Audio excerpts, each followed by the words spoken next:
mag-unboxing pala tayo ng ating gifts ng ating daughter. Binigyan niya ako, pina-order niya ako sa Shopee na gusto ko na damit. Ayan, dalawa ang in-order ko. Ayan, bubuksan na natin. Ayan. Tignan natin. Ito, printed. Ginawa ko siya. Tignan natin. Isusukat natin siya.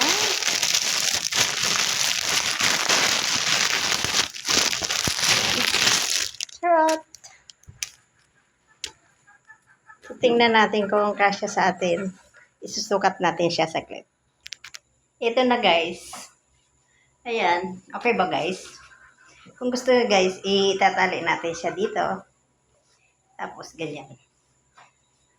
I like it. Salamat sa regalo. Ayan.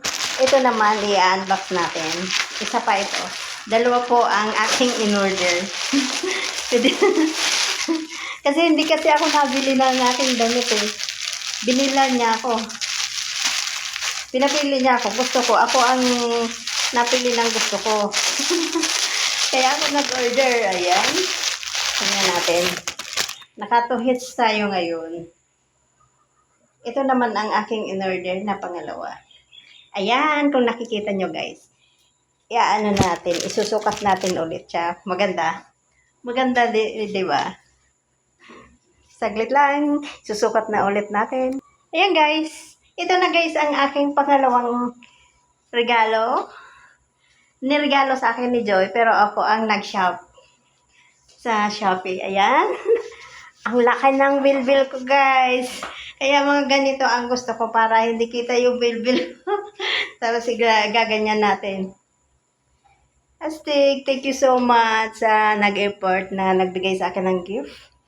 Ngayong Pasko is naka-apat ako na ganitong blouse. Thank you, thank you. Ayan, I like it talaga. Sinap ko ito guys. Nung isang shop is laging sold out na guys. Yung mga ganito. Sabi ko ay sayang. Gustong gusto ko talaga. Ito nakailang akong hanap sa Shopee. Lagi sold out talaga.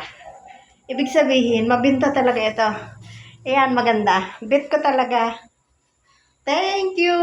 Thank you sana regalo sa akin. Mary Joy, thanks. Maraming salamat. Ayan. Pag ako nag-order, mga ganito ang gusto ko.